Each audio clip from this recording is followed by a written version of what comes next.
Hello बच्चा party, कैसे हैं आप लोग। तो आइए आज हम लोग पढ़ेंगे इंग्लिश का एक छोटा सा टॉपिक, यूज ऑफ दिस और दोज। पिछले क्लास में हम लोग दिस और दैट का प्रयोग पढ़ लिए थे।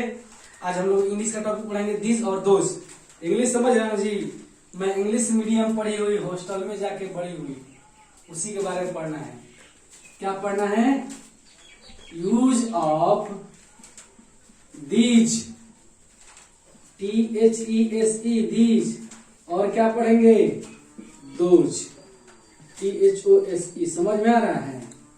दीज और दोज, दीज और दोज के बारे में पढ़ेंगे। देखिएगा, दीज का मतलब होता है ये या ये सब। क्या होता है? ये सब। दोज का मतलब होता है वे या वे सब। क्या होता है? वे या वे सब। अब देखिए जी, ये दीज और दोज जो हैं, ये दोनों के दोनों क्या हैं? इस ससुरा दोनों के दोनों प्लूरल है। क्या है? प्लूरल। क्या है? प्लूरल। प्लूरल समझना है जी, बहुवचन। बहुवचन। The word shows manyness. ऐसा शब्द जो एक से अधिक को दर्शाए उसे क्या बोलेंगे? बहुवचन, प्लूरल। ये बहुवचन नहीं कि ससुराल में बहुए जाती है तो अपने सास को खरी खोटी सुनाती है, पतोहिया मिलल तो चढ़ बाकी ना संभराई रे बुढ़िया। ये वाला नहीं है। दीज और दोज, ठीक है। दीज माने ये सब, दोज माने वे या वे सब। अब देखिएगा, ये जो दीज है ना बहादुर, ये दीज याद करिए आप। दिस और दैट में हम बताए थे दिस क्या है? सिंगुलर है, तो दिस का प्लूरल दीज है और दैट का प्लूरल दोज है। दिस का प्लूरल क्या होता है? सॉरी, दिस का प्लूरल क्या होता है? दीज। और दैट का प्लूरल क्या होता है? दोज। तो देखिए, अगर ये कहा जाए तो देखिए, ये दीज, इसका प्रयोग किसके लिए होता है जी? इस दीज का प्रयोग जो होगा बहादुर, ये दीज का प्रयोग किसके लिए होगा? नजदीक की वस्तुओं के लिए। वस्तुओं बोले तो क्या? एक से अधिक। नजदीक की वस्तु है तू। दूर का ये दोज का प्रयोग किसके लिए होगा बहादुर? दूर की वस्तु हेतु। किसके लिए? दूर की वस्तुओं हेतु, ठीक है। अब देखिए, इसका जो ये दीज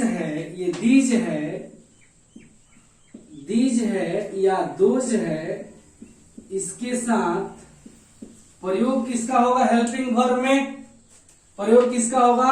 तो आर का होगा। किसका होगा? आर का। किसका होगा जी? आर का। अरे प्लूरल तो इसके साथ प्लूरल लगेगा, सीधा सा बात है। इसका रूल क्या हो जाएगा? अगर रूल की बात करें वाक्य निर्माण के लिए, तो ये होगा दीज या दोज। जो रही तनन लागी एक दोनों मत घुसा दियो, plus are plus other word. इसमें नाउन प्रोनाउन जो कुछ भी डालना है, ठीक है। ये हो गया इसका रूल, ठीक। जैसे दीज, दोज या सिंपल का अदर वर्ड या डॉट डॉट भी दे सकते हैं। ये तो बहुत लोग दिमाग लगाते हैं कि अदर वर्ड में कुछ और घुसा देंगे। सही बात है, लेकिन यहां सामान्य समझिए क्या है कि दीज और दोज, जैसे कहना हो ये क्या है? गाय हैं। ये क्या है? गाय हैं। क्या है जी? गाय हैं। तो देखिए, ये भी हो सकता है या ये सब भी हो सकता है। ये भी हो सकता है और ये सब भी हो सकता है। ये सब गाय है चाहे ये गाय है, दोनों बात सेम है। इसके लिए ट्रांसलेशन क्या होगा? दीज, और दीज के साथ क्या लगाएंगे बहादुर? आर। और काउ का प्लूरल क्या होता है? काउज। These are cows. समझ में आया? अब मान लीजिए कि वे बकरियां हैं। वे क्या हैं? वे बकरियां हैं। वे बकरियां हैं, तो क्या हो जाएगा? Those are goats. Those are goats. ये क्या है, वे बकरियां हैं। इस तरह से इसका निर्माण होगा सामान्यतः। और मान लो कि दे दिया, और वाक्य दे दिया कि ये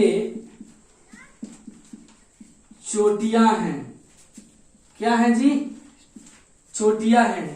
ये डबल चोटी वाली तक के टांग ले जाएगी है, डबल चोटी वाली। ये छोटी तारा चोटी से चोट लगता है, वो वाला चोटिया है ना। तो क्या होगा, दीज, क्या होगा जी, दीज आर, और पिक्स, चोटी का स्पेलिंग क्या होता है, PEAKS, पिक्स माने क्या होगा, चोटी। दीज आर पिक्स, ये चोटियां हैं। क्या है, दीज आर पिक्स, छोटी के चोटी से चोट लगाता है ना। उसके बाद है, अगर मान लीजिए रहता ये रोटियां हैं, तब क्या होता, उठलाली से रोटी बोल के ना, नहीं, ये रोटियां तो क्या हो जाएगा, दीज आर ब्रेड्स। ठीक, उसके बाद मान लीजिए कि अगर रहता कि ये सौतने हैं, चाहे मेरी सौतने हैं, पिया जनी जाहू वो कलकतिया हुआ सवतिया बसेले हैं, तो क्या हो जाएगा, दोज आर विशियस। सौतनिया का क्या होगा, विशियस। सौतन बुझे लो, दूसरी वाइफ, सेकेंड वाइफ नोन है सौतन है। तो इस दिस और दोज का प्रयोग समझ में आया आपको। चलिए HW नोट करिएगा, लिखिएगा, ये कलमें हैं, वे किताबें हैं, ये पंखे हैं, वे गायें हैं, ये घोड़े हैं। उम्मीद करते हैं समझ में आया होगा। इसको बना करके आप कमेंट करिएगा। धन्यवाद।